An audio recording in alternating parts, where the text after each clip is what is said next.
Well, it has been 8 years since Vancouver hosted the Winter Olympics, and a lot has changed in the city since the Games. The area that was built to house thousands of athletes from all over the world is now a neighborhood buzzing with families, restaurants, and some of the most expensive real estate in the region. Greg Harper has a look at the evolution of Vancouver's Olympic Village. Vancouver's Olympic Village is now home to roughly 1,100 residential units. There is social housing and mid-market level rentals on site. Plus, the retail landscape continues to expand. Not bad for a community and a project that got off to a pretty rough start.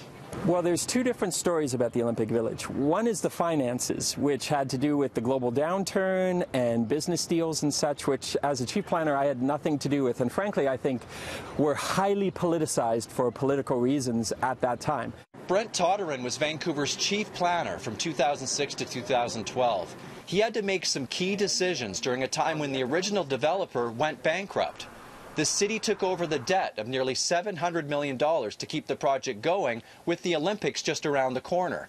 Todderan is now an urban consultant and says the village has another story which is much more interesting. So this was a grand experiment with a really high level of aspiration that had existed for a few decades at City Hall, but it really was the Olympics that gave it the fire to make it almost virtually leap out of the ground, because that's how fast we had to build it to be ready for the Games. And it was ready in 2010. The Athletes Village housed more than 2,000 athletes, coaches, and officials during weeks of competition. But when the Olympics and Paralympics wrapped up, the transformation was slow.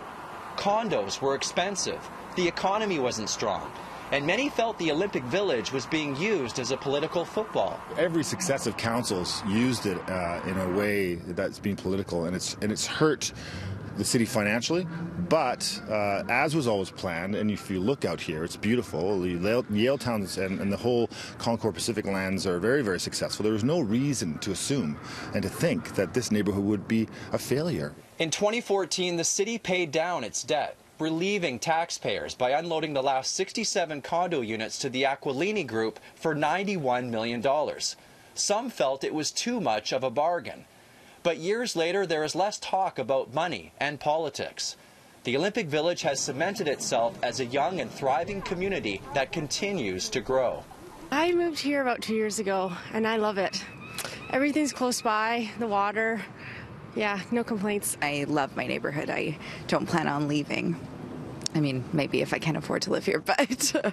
Nothing in this project was easy. All of it was deliberate, and I think as it's matured almost exactly, and in some ways better than we had anticipated.